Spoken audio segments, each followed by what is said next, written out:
October 23 గురువారం యమ విధియ. మొన్న నేను యమదీపం గురించి అందుకే చెప్పలేదు ఈరోజు చేయాలని చెప్పి.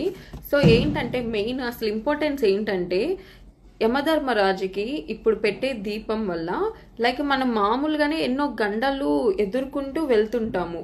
ఇలాంటి గండాలు ఏమన్నా ఆపదలు ఏమన్నా ఉన్నా అవి తొలగిపోవాలి అని యమధర్మరాజుకి ప్రే చేయడం. మన ఇంట్లో అందరికీ ఏమి గండాలు ఉండకూడదు, అన్నీ సెట్ అయిపోవాలి అని చెప్పి, మీరే కాపాడాలి అని యమధర్మరాజుకి ఆ రోజు దండం పెట్టుకోవాలి. ఆ దీపము సౌత్ డైరెక్షన్కి వెలిగించాలి. మనం ఇంట్లోకి లోపలికి ఎంట్రన్స్ అవుతాం కదా, అక్కడ రైట్ సైడ్న పెట్టాలి.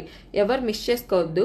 ఆ రోజు ఈవినింగ్ పెట్టండి, కొత్త ప్రమిదలో పెట్టండి, కింద కల్లుప్పు వేసి దీపము సౌత్ వైపుకి పెట్టాలి. ఒకవేళ కొత్త ప్రమిది లేకపోతే గోధుమ పిండిలోనే పాలు బెల్లము వేసి చేయండి.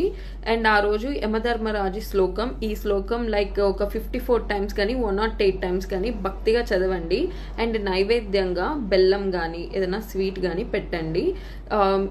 మాకు ఏమి గండాలు ఉండకూడదు, హెల్త్ పరంగా అంతా బాగుండాలి, ఇంట్లో అందరూ ఆరోగ్యంగా మంచిగా ఉండాలి, గండాలన్నీ తొలగిపోవాలని దండం పెట్టుకోండి, మిస్ చేయొద్దు.